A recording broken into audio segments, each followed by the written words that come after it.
Good evening to you, our dear listeners. This is Obinwannem News Hour. Today, Wednesday, the 8th of December 2021. I am Nwakama Onyinyechi. We begin with the first headline this evening. AU warns against travel bans on African countries over Omicron variant. Calls for a revoke. The African Union warned that travel and entry bans in connection with the emergence of the Omicron COVID-19 variant will limit the free movement of people and goods. The 55-member Pan-African bloc, in a statement issued, said it is imposing immediate and significant impact on African countries. It called for the urgent rescinding of travel bans placed on African countries following the detection of the Omicron variant. The AU stressed that recent travel and entry bans are imposing an adverse impact on the economy, which will negatively affect the lives and livelihoods of populations concerned. It further indicated that the travel ban created limited capacity to access essential medical supplies needed to respond to the ongoing upsurge of cases. Court compels DSS to pay Sowore 2 million over illegal seizure of phones. That's the second headline. A federal high court sitting in Abuja has ordered the Department of State Services, DSS, to pay 2 million to human rights activist Omoyele Sowore for breach of his fundamental rights. Sowore, the publisher of Sahara Reporters, had instituted a suit against the DSS to compel the agency to return his phones, seized since August 2019, when he was first arrested. In a judgment delivered on Wednesday, Justice Anwuli Chikere described the action of the secret police as illegal and a violation of the activist's rights.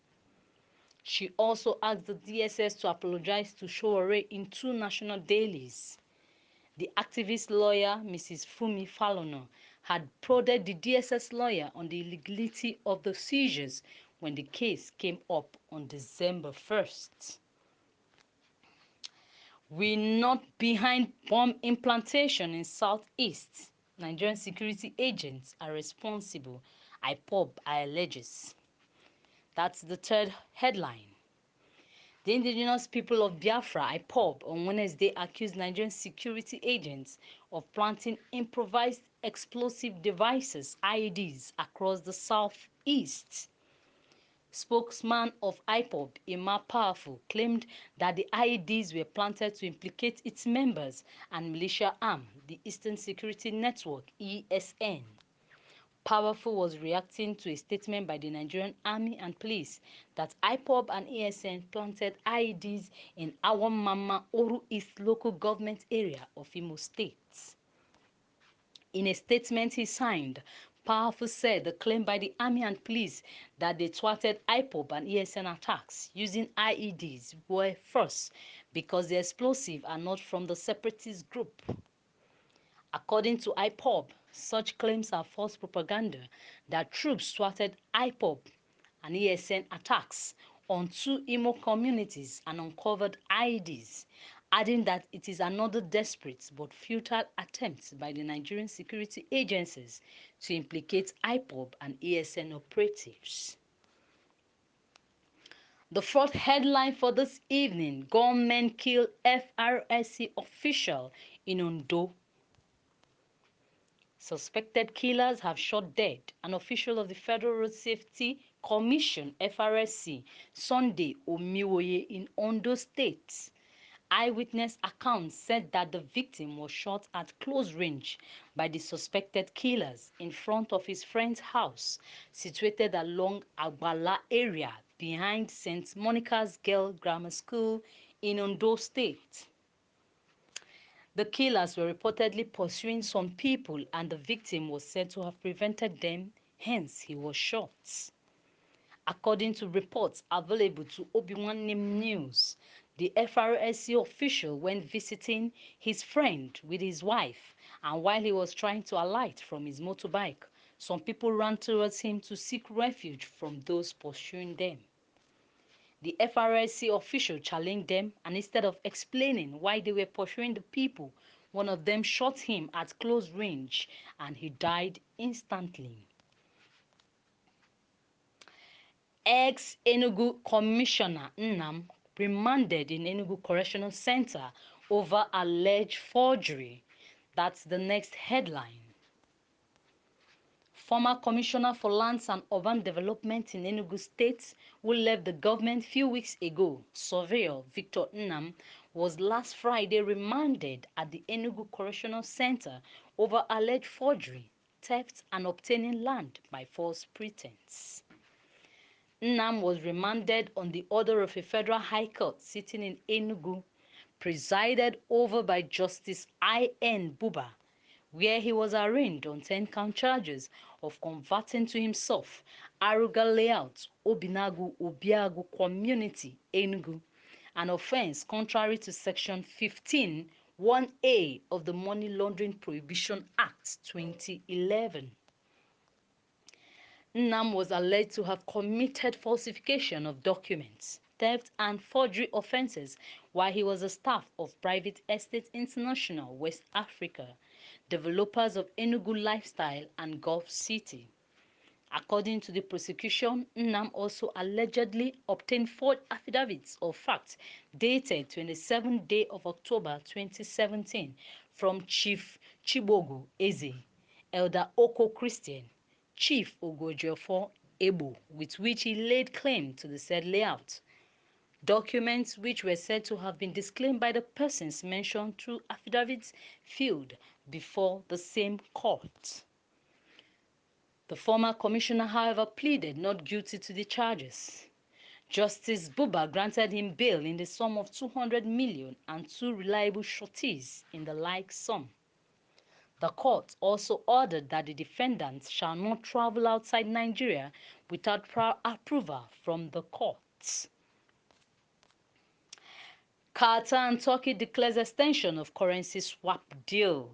That's the next headline this evening. Qatar and Turkey have announced they agreed to extend the currency swap deal between their central banks as Ankara's lira has plunged in value, fueling an economic crisis. According to a joint statement on Tuesday, the two sides welcomed the signing of the agreements on the extension and amendment of the Turkish lira-Qatari rial currency exchange arrangement between their central banks. The announcement came during Turkish President Recep Tayyip Erdogan's visit to Doha, where he met with Qatari Emir Sheikh Tamim bin Hamad Al Thani and discussed enhancing cooperation in various fields, including the economy. The agreement in 2018 was extended for the first time in May 2020, with the overall limit increased from 5 billion equivalent of Turkish lira and Qatari rial to 15 billion. We go to sports. Everton 2, Arsenal 1. Demarai Gray's late strike ends Rafael Benitez's side's winless run. Match reports and highlights as Everton come from behind to stun Arsenal at Goodison Park. Martin Odegaard gives Gunners lead. Richarlison twice denied by VAR before grabbing equalizer. Demarai Gray's lead stunner secures victory, ending Everton's winless run at 8 games. Demarai Gray's late thunderbolt lifted the mood at Everton as Rafael Benitez's side came from behind to secure a dramatic 2-1 victory against Arsenal at Goodison Park on Monday Night Football. It looked like another night to forget for Everton when Richarlison was twice denied goals before being ruled offside by VAR. The first coming moments before Martin Odegaard gave the visitors the lead in stoppage time at the end of the first half. However, the Brazilian wasn't to be denied a third time as he headed home the rebound to bring the scores level after Gray's strike had hit the crossbar. The second headline in sport, English Premier League. Tuchel received title, warning after Man City. Liverpool go above Chelsea. Former Chelsea defender Glenn Johnson has warned manager Thomas Tuchel after the Blues fell behind Manchester City and Liverpool in the race for the Premier League title. Tuchel's men began last weekend at the top of the Premier League table, 1 point above Pep Guardiola's side and 2 ahead of Liverpool.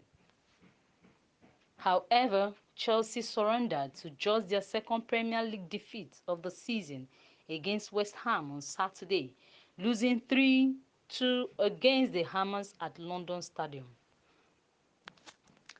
The third headline for sports: UEFA Champions League. He plays like Chicharito, Soske. Ferdinand hails Liverpool star after win at AC Milan. Manchester United legend Rio Ferdinand has likened Liverpool star Divock Origi to 2-10 Red Devils heroes after the striker helped the Champions League holders beat AC Milan 2-1 in their final group game on Tuesday. Fikayo Tomori puts Milan ahead on 28 minutes, but goals from Mohamed Salah and Origi gave the visitors all 3 points. Origi, who rarely starts for Jurgen Klopp's side, also scored a crucial goal in Saturday's 1-0 victory over Wolves in the Premier League. And United legend Ferdinand believes his role is similar to that of former stars Ole Gunnar Solskjaer and Javier, popularly known as Chicharito. The final headline for sport this evening: English Premier League. I feel sorry for Fred at Man United, John Barnes. Liverpool agent John Barnes has said that he feels sorry for Manchester United star Fred. According to him, Fred cannot do all the running and pressing being required by the new manager by himself. The Brazilian was heavily criticized under Ole Gunnar Solskjaer for his performances. With Ralf Rangnick now at the helm on an interim basis, United's forwards will be expected to run more. Barnes said he felt sorry for Fred, running and pressing his game, but he can't do it by himself, noting that the fact that other players were pressing with him meant that he was able to prove his worth. He did not do anything differently. He always presses, but if he does it alone, it means he gets isolated alongside Scott McTominay, and that is what was happening. And that wraps up the news for this evening. Thank you so much for listening to us. This is Obinwannem News Hour. The news report was written by Obinwannem News reporter Ijoma Njoko. I am Nwakama Onyechi. Have a good day.